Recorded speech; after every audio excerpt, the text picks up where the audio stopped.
नमस्कार, आप देख रहे हैं न्यूज़ ग्राउंड जीरो। मैं हूं पंकज सोनी। दोस्तों, सागर शहर अपने आप में एक अनोखा शहर है क्योंकि यहाँ दान की अपनी एक अलग परंपरा है और वो शुरू होती है डॉक्टर सर हरि सिंह गौर से। और उनके जो महादान की प्रतिकृति है डॉक्टर सर हरि सिंह गौर विश्वविद्यालय, वो यहीं पर है। इससे भी पहले यमुना ताई का दान भी लोगों को याद है, किस तरह से उन्होंने शिक्षा के प्रति ये दान दिया था। हमारे साथ एक शख्स और है, गुलजारी लाल जैन, जो लायंस क्लब से आते हैं। इन्होंने भी जो मकरोनिया क्षेत्र है वहाँ कॉलेज की एक बिल्डिंग बनाने के लिए करीब 1,60,00,000 रुपए दान दिया, जिसकी जो सामाजिक वैल्यू है वो 2 करोड़ से ऊपर की है। उन्होंने यहाँ कुछ कमरे, जिम्नेजियम, बैडमिंटन कोर्ट, ये पूरी एक बिल्डिंग बनाकर दी है। दान की ये परंपरा अगर कायम होती है तो समाज में बहुत सारी ऐसी चीजें हैं जो लोगों के लिए जरूरी हैं, वो बन के तैयार हो सकती है। इस समय हमारे साथ लायंस गुलजारी लाल जैन साहब हैं। हम उनसे बात करेंगे कि ये जो दान करने की बात उनके मन में आई और जो इतना बड़ा शाहकार उन्होंने तैयार किया, ये क्या, क्यों किया, क्या इसके पीछे भाव है। आइए हम उनसे बात करते हैं। सर, ये जो पूरी बिल्डिंग जिसमें आप खड़े हैं, ये आपने बनवाई दान की। हाँ सर।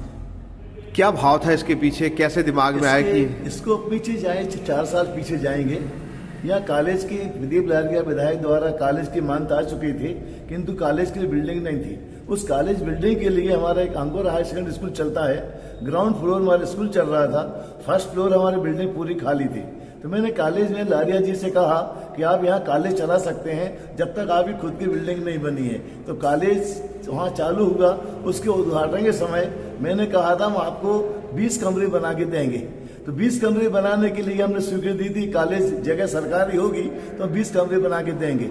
उसके बाद क्या हुआ कि भोपाल से फोन आता है मेरे पास कि साहब कमरे तो सरकार बनाती है, कमरे सरकार बनाती है, आप कुछ और बनाने की बात करें तो हम आपको स्वीकृति दे सकते हैं। तो मैंने कहा ठीक है, आप जो होता वो बना लेते हैं। उन्होंने बोला कम्युनिटी हॉल बना दो, रविंद्र भवन जैसा एक हॉल बन जाएगा तो बच्चों के कार्यक्रम में काम आएगा। किंतु उसके बाद क्या हुआ कि यहाँ जो प्राचार्य वगैरह कॉलेज के थे, उन्होंने कहा साहब हाल तो मुश्किल परीक्षा दिन 15-20 दिन में उपयोग होगा, 350 दिन कौन मेंटेन करेगा, इसलिए वो रविंद्र भवन कैंसिल हो गया। इसके बाद फिर वो बात चली कि यहाँ गर्ल्स हॉस्टल बना दो 50 कमरों का, 100 लड़के रह सके। तो मैंने 50 लड़कियों की स्वीकृति दी, हम 50 कमरे हॉस्टल मेंटेन करके देंगे आपको। हॉस्टल की स्वीकृति हुई। उसके लिए उसने आपसे तो फिर आया लारिया जी का कि साहब वहाँ एरिया ठीक नहीं है, लड़कियों की सुरक्षा व्यवस्था नहीं है, वहाँ लड़के हॉस्टल तो अभी नहीं बना सकते अपन। फिर हमारा हॉस्टल का प्रोग्राम कैंसिल हो गया। फिर बोला क्या कर सकते हैं, मैंने कहा इंडोर गेम बना देते हैं। इंडोर गेम के लिए मैंने आवेदन दिया। फिर इंडोर गेम जैसे तैसे भोपाल से स्वीकृत होगा कि आप बिल्डिंग इंडोर गेम बना सकते हैं। इसके लिए वर्तमान में फिर हमने करीब 3 साल पहले इंडोर गेम बनाने की स्वीकृति मिली और मैंने शिलान्यास करवा के मोहन श्री मंत्री, शिक्षा मंत्री थे मोहन यादव जी, उनके सानिध्य में शिलान्यास किया था। उसके बाद वो बिल्डिंग बनाना शुरू हुई, करीब 1.5 साल में बिल्डिंग बन गई। उसके बाद करीब 6 महीने बाद शिक्षा मंत्री जी आए थे, उन्होंने फिर उसको उद्घाटन किया और वर्तमान में बच्चों के काम में आ रहा है। ऐसा है। लोग जहाँ बहुत सारे धार्मिक कार्यों के लिए तो दान देते हैं, पर शिक्षा हो गया या स्वास्थ्य हो गया, ऐसे कामों के लिए बहुत कम लोग दान देते हैं। आपने इतनी बड़ी राशि शिक्षा जैसे प्रकल्प के लिए दान दी है, तो आपको नहीं लगता कि मतलब इतनी बड़ी राशि दान करने के पीछे कहीं ना कहीं मन में भाव भी होना चाहिए उतना बड़ा?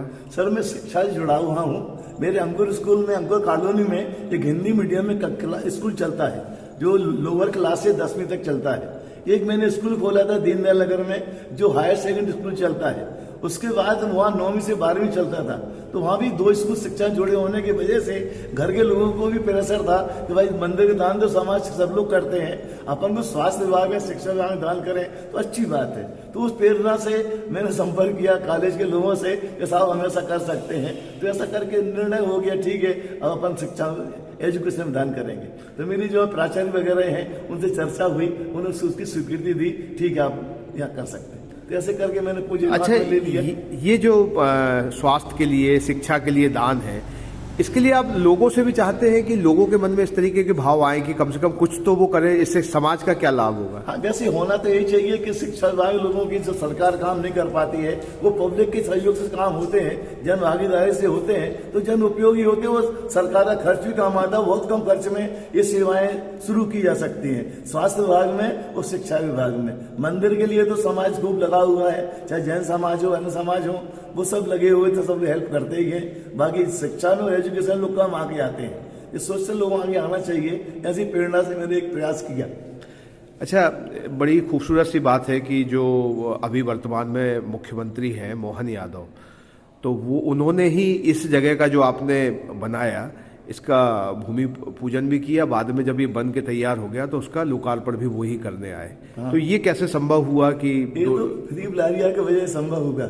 लारिया जी ने संपर्क किया शिक्षा मंत्री से, क्योंकि यहाँ कॉलेज चल रहा था, कॉलेज के लिए उनको उद्घाटन था, कॉलेज में की आवश्यकता थी कि यहाँ ग्रेजुएशन चल रहा है और पोस्ट ग्रेजुएशन की मंजूरी मिले, इस अभिप्राय शिक्षा मंत्री को बुलाया गया था। शिक्षा मंत्री ने पोस्ट ग्रेजुएशन की स्वीकृति भी मौखिक रूप से दी थी उस समय कि यहाँ पोस्ट ग्रेजुएशन चलाया जा सकता है। तो कॉलेज के विकास के लिए भी एक बहाना था और इसका लोकार्पण के लिए एक बहाना था, इसलिए उन्होंने शिक्षा मंत्री संपर्क किया और मोहन यादव जी आए, उसका शिलान्यास करने के बाद उसका लोकार्पण किया।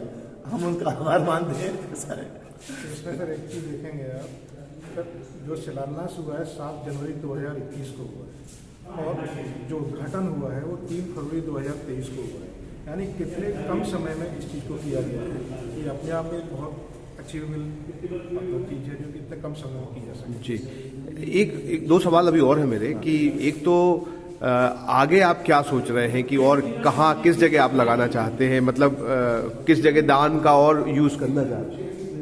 एक मिनट ना, इनको बंद कर दे। इसके बाद आप क्या सोच रहे हैं, कहाँ आप दान करेंगे? सर ऐसा है, मेरे पास व्यक्तिगत जिम्मेदारी कम है, तो मैं सोचता हूँ कि एनर्जी टाइम और पैसा काम में लगे। तो यहाँ ये स्वास्थ्य केंद्र चल रहा है, सामदेव स्वास्थ्य केंद्र, उसमें प्राइवेट वार्ड बनाने की सोच रहा हूँ, जिसमें आम पब्लिक के लिए ये प्राइवेट वार्ड मिल सके, जनरल वार्ड के हिसाब से प्राइवेट वार्ड हो और पूरी सुविधाएं स्वास्थ्य केंद्र की मिले, वो प्राइवेट वार्ड बन जाए तो कम से कम 8-10 लोगों को प्राइवेट वार्ड में सुविधा मिल सकती है। तो उसके लिए प्रोसीजर चालू है हमारा।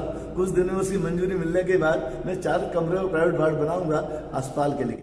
सर, जब समाज से इस तरीके की सहायता मिलती है कि कोई चाहता है कि शिक्षा के क्षेत्र में, स्वास्थ्य के क्षेत्र में वो राशि दान करे, बिल्डिंग्स बना के दे, और आप जहाँ खड़े हैं वो भी एक ऐसी ही बिल्डिंग है जो दान में मिली है आपको, तो क्या परसेप्शन निकलता है आपका और समाज से क्या कहना चाहेंगे?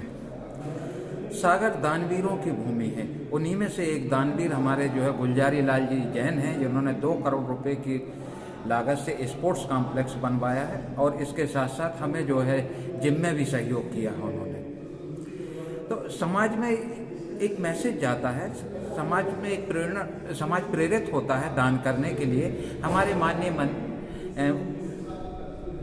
तत्कालीन उच्च शिक्षा मंत्री जो डॉक्टर मोहन यादव जी थे, वर्तमान में मुख्यमंत्री हैं, उन्होंने भी इस बात की भूरी भूरी प्रशंसा की थी और कई बार इस बात को उठाया भी कि समाज में एक संदेश जाए, समाज के जो सक्षम लोग हैं वो जो है इस तरह के दान करने के लिए छात्र हित में, लोक हित में, समाज के हित में दान करने के लिए प्रेरित हों।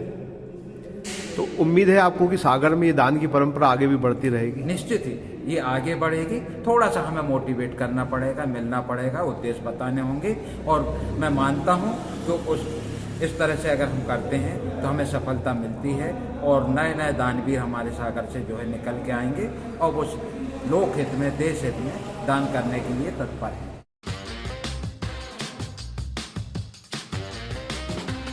आई वेयर, सनग्लासेस और कॉन्टैक्ट लेंस के सभी लीडिंग ब्रांड्स अब एक ही छत के नीचे। अग्रवाल आई केयर, द्वारका जी कॉम्प्लेक्स, सिविल लाइंस, सागर। क्या आप अपने घर को सुंदर बनाना चाहते हैं? क्या आप दीवारों पर सीलन दीमक से परेशान हैं? क्या आप नया घर बनवा रहे हैं? तो आइए हमारे पास, मतलब मां शारदा एंटरप्राइजेस के शोरूम में। हम देंगे आकर्षक समाधान। लाइफ टाइम चलने वाली 3D UV मार्बल की आकर्षक दीवारें। Deco Star, the leader of home decoration, Sagar का शोरूम मां शारदा एंटरप्राइजेस। हमारा पता है तिली, राजघाट चौराहा, सोमनाथपुरम रोड, सागर। संपर्क करें रत्नेश जड़िया। मोबाइल नंबर 7000624396 और 9691987669। शहर से बाहर जाने के लिए वन वे टैक्सी चाहिए या लोकल सिटी के लिए कैब या फिर एयरपोर्ट पिकअप ड्रॉप की हो जरूरत? चुनिए अपने पसंद की कैब और पाइए बेस्ट ऑफर्स के साथ मोस्ट कंफर्टेबल राइड सिर्फ और सिर्फ 77 कैब्स ऐप पर। आज ही गूगल प्ले स्टोर से 77 कैब्स की ऐप डाउनलोड करें या विजिट करें www.77cabs.com और बुक करें अपनी राइड।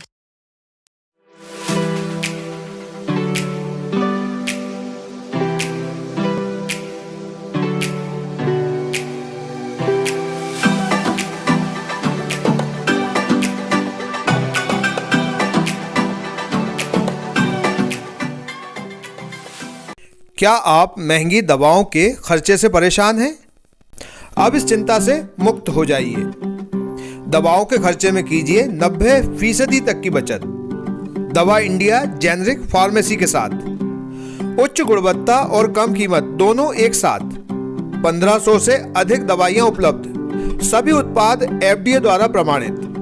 हमारा पता है Dava India generic pharmacy, Sugandha complex, Parkota सागर।